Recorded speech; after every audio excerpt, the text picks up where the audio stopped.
just wanted to pop in and give a quick update on what's been going on. Pretty much nothing. But anyway, so today is cycle day 27 of my rest cycle. You know, last cycle I had the surgery. So we decided not to do anything this cycle. No stimulation or anything like that to give my ovaries a rest. So today's cycle day 27, like I said, and I will message them on cycle day one of the next cycle, whenever that may be, because normally I have a 33-day cycle when I'm taking letrozole and Provera, but without it, before I started this time, my cycles were like 40 to 50 days. So I'm hoping it'll pick up at. Actually, I'm hoping it will be like regular, like this 33-day cycle with that I have with the letrozole. But I know that's probably not going to be the case. Who knows? But I hold on. Okay, I'm back. So yeah, I don't really remember where I was, but I'll try to pick up. I'll message them on cycle day one of my next cycle, and we will do baselines. And next cycle, I am telling them, which I know they're pretty much already on board about or ready for, because I had told them I wanted it last cycle. They didn't do it. Anyway, I will get baselines, and also I'll do genetic testing. I want to do genetic testing, and we will do. I'm going to request to be monitored and triggered. So whenever cycle day one comes, then we'll get the ball rolling. Now, I do want to catch you up on what's been going on in between.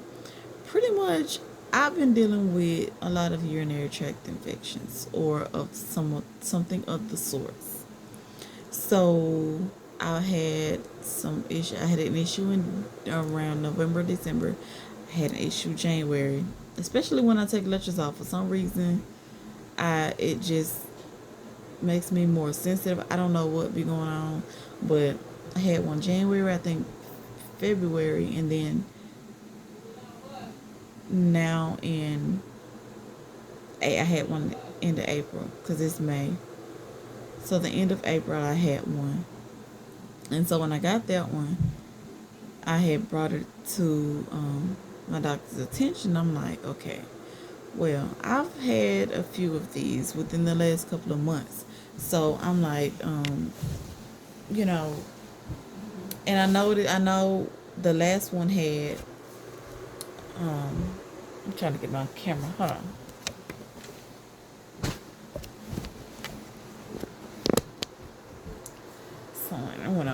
So the last one had E. coli present. So I'm thinking, I messed it up. I'm like,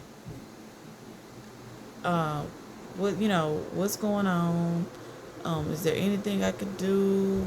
I noticed that E. coli was always present in my most recent results. So I'm like, I noticed that also when I lost my first son, I got the infection. I had an infection a few days before I went into labor. And, that's when I told you guys that I had told my doctor about it, and she didn't test me because I always know when I get one. And I had told her about it, and she told me she wouldn't test me. And a few days later, I went into labor, and so when I looked at my medical records after that, it had E. coli as the cause. It's one of the causes. So I told her, I was like, okay, I've been having this for the last couple of months, and it's very triggering. What can I do? Is this the good E. coli? Is it the bad E. coli? Well, I'm not gonna say good, but the one that's common, the area has. And then there's the one that's the pathogenic kind. So I'm like, is it that? Is it something that I can tackle, towards the E. coli itself? I asked her, I'm like, is there anything that I could do? Especially because no doctor has ever told me anything about this.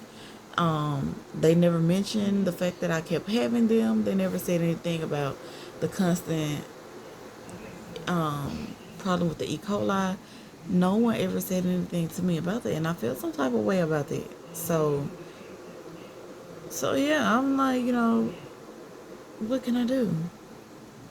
So yeah, so I told her all of that, and so she called me. I had forgot I messaged her, and she called me the next morning, personally, my doctor, and she said that basically what I was having was technically not infections, because to be classified as an infection, it have to be over 100,000 MUI, MIU, MLU, something, whatever it is, the level. So mine wasn't up there.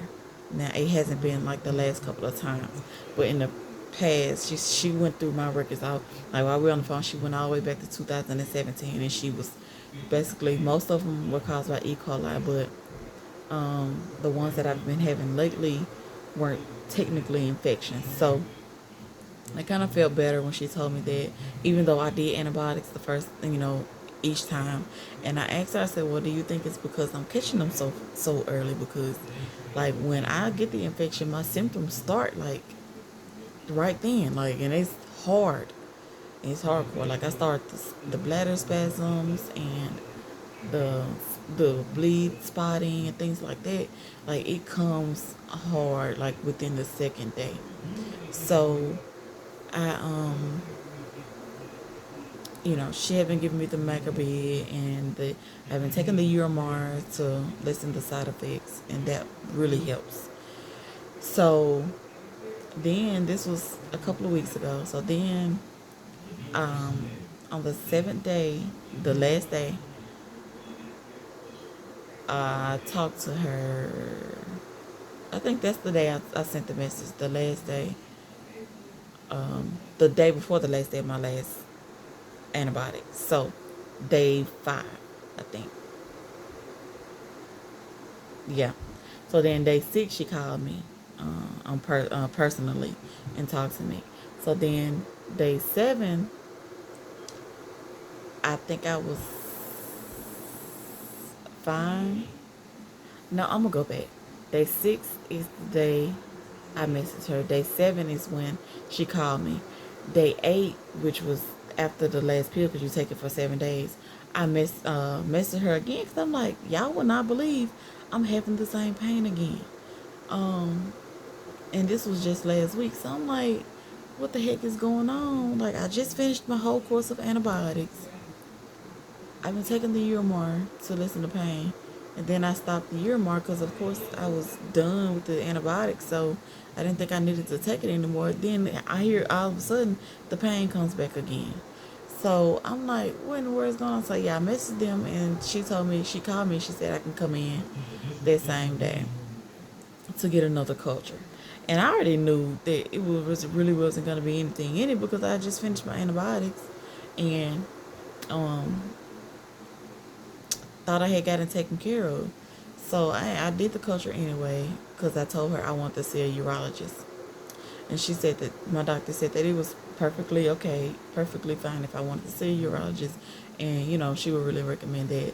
But before that, she had gave me instructions on what to do to try to prevent them again, or prevent the issue from happening again. She gave me Macrobid, 30-day supply, and take one as needed. Like, after intercourse, things like that, whatever. So take one, and I told her I was gonna do the cranberry pills, and also increase my water, and I had started probiotics already. So we were thinking that was gonna work. Then that's when the next day the thing problem came up. So I went in and did my culture on Friday. So yesterday I got my results, which was Monday, and it was negative for anything. So I forgot was following a urogynecologist, which is a gynecologist that focuses on, like things of that nature down in the pelvic area. So I I called them yesterday to give me an appointment to go see him because I figured it would be quicker to see a urogynecologist than a urologist, because the doctor, a nurse had told me that, if I was to see a urologist, it would probably take a couple of weeks for them to get me in, being that they're a specialist. So I remembered that I was following this urogynecologist, so I went ahead and made an appointment. So I have an appointment with them on Monday. So, like I said, right now I still have the pains when I go to the bed, when I go pee. And also, like, if anything gets in my bladder, it could be anything. It don't matter. I gotta, like, if I get up, I got to go. Like, it's like and it's feel like my bladder be leaking so bad. Like, I'm, like, why? I don't be understanding why I gotta go through this. It be random. I just had to have emergency surgery for a cyst. Now I gotta go through this with my doggone bladder, urethra. I don't know if it's IC. I looked up something that was urethral syndrome, something like that. It could be that, because I know it's not a urinary tract infection, so we ruled that out. So at this point, I'm like, what could it be? Like, why? I don't get it. I'm looking up there at this TV, and I'm thinking in my head, like, is it because I really just posed it as to why, what's going on. But I was hoping they had an appointment this week, but they don't. Now it's Tuesday night as I'm recording this, and I'll probably upload this tomorrow. So by the time you're seeing this, it'll probably be Wednesday, and then I'll see him on Monday. And I'll try to take you guys along. I say that every time, and then when I get in there, I be forgetting, because I be trying to get in and out, things like that. But so that's what's been going on so far. Like I said, this is my rest cycle. So we didn't just not try. We just didn't we not try, not prevent. Put it like that. And we will pick back up on the next cycle. Hopefully, if I don't have to go through nothing with this bladder or urethra or whatever's going on. I kind of got a feeling that I am. But you know how that goes. So, that's it for now.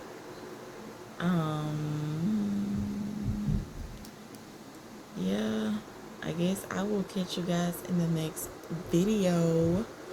Be sure to like, comment, and subscribe. I'm so tired, y'all. So that's why I'm kind of lagging. I'm tired. But anyway, I'll see you guys in the next video. Bye.